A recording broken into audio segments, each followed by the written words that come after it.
Welcome back to the Deep Dive. Today we're zeroing in on something absolutely vital, your heart.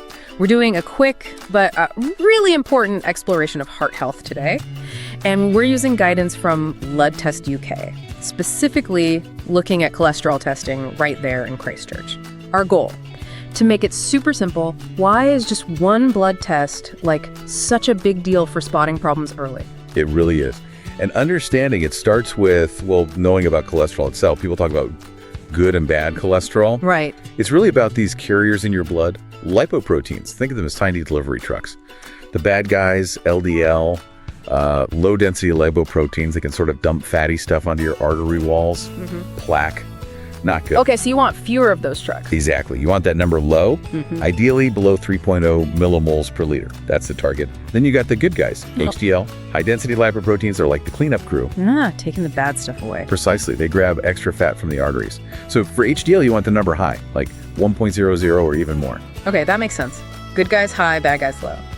But here's the thing that Blood Test UK really stresses, and it's kind of scary. High cholesterol usually has no symptoms, right? You don't feel it building up. That's the crux of it. It's silent.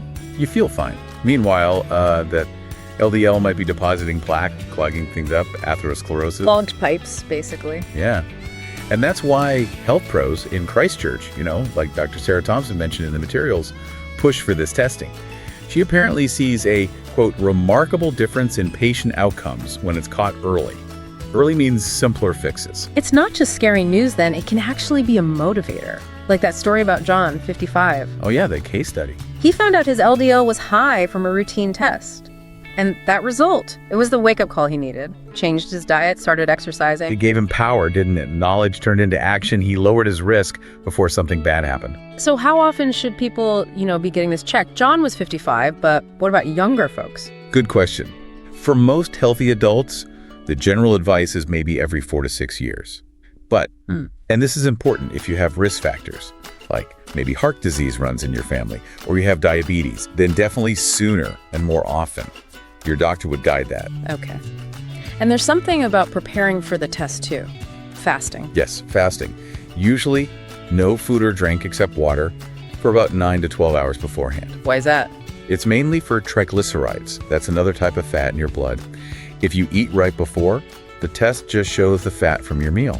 Fasting gives a baseline, a truer picture of your usual levels, makes the results more reliable for assessing long-term risk. Got it. So you need that clean slate for accurate numbers. Now let's talk Christchurch specifically, because Blood Test UK really helps here. They actually list places where you can get tested in the area. They do. Takes the guesswork out. Knowing where to go makes it much easier to actually, do it. The guide mentions several accessible places. Think major spots like Christchurch Hospital, also Health City Medical Center, and St. George's Hospital too. That's brilliant. Having local options listed like that removes a big hurdle. Definitely. Accessibility is key. So wrapping this up, the big takeaway here, highlighted by Blood Test UK, seems clear. Regular cholesterol testing. It's a simple step, but really powerful for taking charge of your heart health. Absolutely. It makes the invisible visible. Suddenly you have a number, a target. And that encourages the good stuff, better food choices, moving more, maybe quitting smoking. Right. It creates accountability. That knowledge isn't just data. It makes you feel, responsible for your health goals. So here's a thought to leave you with. If you found out today that your good cholesterol, your HDL, needed a little boost, what's one small thing you could start doing, like right now, to help that cleanup crew work better?